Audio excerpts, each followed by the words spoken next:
আজকে হচ্ছে আমার জবের জয়েনিং ডেট, মানে আজকে প্রথম দিন, আর এটা আমার প্রথম জব। তো প্রথম যে কোনো জিনিসই খুব ভালো হয়, মানে খুব স্পেশাল হয়। তো এটা আমার কাছে খুব স্পেশাল, আর তাই জন্য আমি আজকে তোমাদের সাথে শুধু গেটেড নয়, যেটুকু সম্ভব আমি শেয়ার করবো। তাদের প্রথমে তোমাদের দেখাবো যে আমি প্রথম দিন জবে যাওয়ার জন্য কী পরে যাচ্ছি। সো দেখো, এটা হচ্ছে 3 পিস সেট, একটা মিশো থেকে কিনেছিলাম। তো দেখো আমি খানিকটা এরকম লাগছে, কিন্তু হ্যাঁ আমার এখনও মুখটা ঠিক করা বাকি আছে। মুখটা আমার ফেস ওয়াশ করাই যাচ্ছে, এখন আমি টোনার দেবো।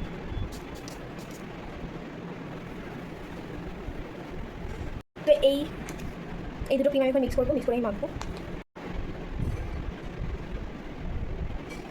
আর 6:30টায় হচ্ছে ছুটি, কতটা জানি। ব্যাট बचने गिराने मैं हूँ आई कहते हैं मुझको हवा हवाई। তো খাওয়া দাওয়া করে আমাকে বেরোতে হবে, তো সেই জন্য আমি জার্নিটা